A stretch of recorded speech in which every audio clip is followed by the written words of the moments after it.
ஒரு நல்ல மனம் ஒன்று இருக்குதுன்னு சொன்னால் அதை சுற்றி நல்லதே நடக்கும். ஏன்னா அந்த மனம் என்ன பண்ணுக்குதுன்னா அமைதியை மட்டும்தான் வெளியிடுது. எல்லோரும் நல்லா இருக்கணும்னு மட்டுமே நினைக்குது.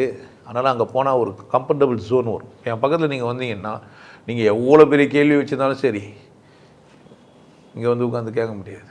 திலலங்கடி ஆகிடுவீங்க. பயம் அச்ச உணர்வெல்லாம் வந்துடும்.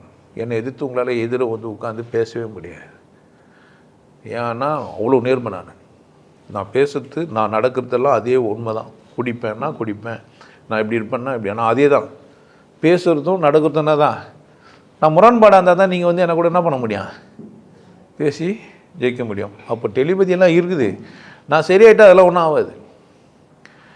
நான் இப்போ கஞ்சா புயல சாராயெல்லாம் குடிக்கிறவேன், மூளையை ஸ்டேபிளாக வச்சில்ல, உங்களுக்கு தாக்கம். உங்களை என்ன பண்ண முடியும்னா வேறு யாருன்னா உங்களை கையாள முடியும்.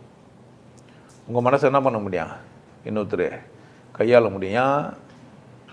நீங்கள் உங்கள் வசம் இல்லை. அதனால் உங்களை யார் ஒன்றா என்ன பண்ணலாம், கையாளலாம். ஒரு ஒரு ஒன்றுமே தெரியாத ஒரு மனிதனுங்க யாரை வேணாலும் கையாளலாம்.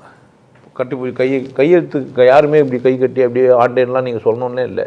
சில இடத்துக்கு போனால் நீங்களே அப்படி ஆகிடுவீங்க. ஏன்னா அந்தாலும் இப்படி நினைக்கிறான். மற்றவங்களாம் என்கிட்ட எதாவது அப்படி தான் நினைன்னு மட்டமாக தான் பார்க்குறான்.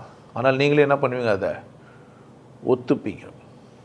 ஒத்துக்க முடியாது, கிட்டவே போக முடியாமையும் ஆகிடுவீங்க. இந்த மாதிரிலாம் இருக்குது. புள்ளி சூனியை வச்சு சாவடிக்கிறவங்களாம் இருக்கிறாங்க. நீங்கள் கிராமத்துங்களெல்லாம் அதை பார்த்துருக்கலாம். இந்த மாதிரி சாத்தியம்லாம் நடக்கும். யார் மேலேயும் பேய் வந்து இறங்குறோம், சாமி வந்து இறங்கும், தகவல்லாம் சொல்லும் சம்மந்தப்படாத ஆளுங்க மேலெல்லாம். இதெல்லாம் எப்படி இது சாத்தியமாகுதுன்னா மூளையை நம்ம நேரடியாகவே வச்சிட முடியும்.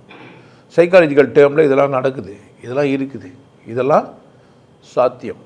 ஸோ உங்கள் மூளையை சரியாக வச்சுன்னு உங்கள் எண்ணங்களை ஒழுக்கமாக்கிட்டிங்கன்னா இந்த பில்லி சுனியாவெல்லாம் என்ன பண்ணுது, உங்களை ஒன்றும் பண்ணாது.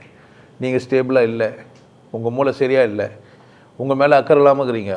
அப்போ உங்கள் மூளை என்ன பண்ணால் பித்தியாரால் கையால் போடும். பிறர் எண்ணம் உங்களை தாக்கும்.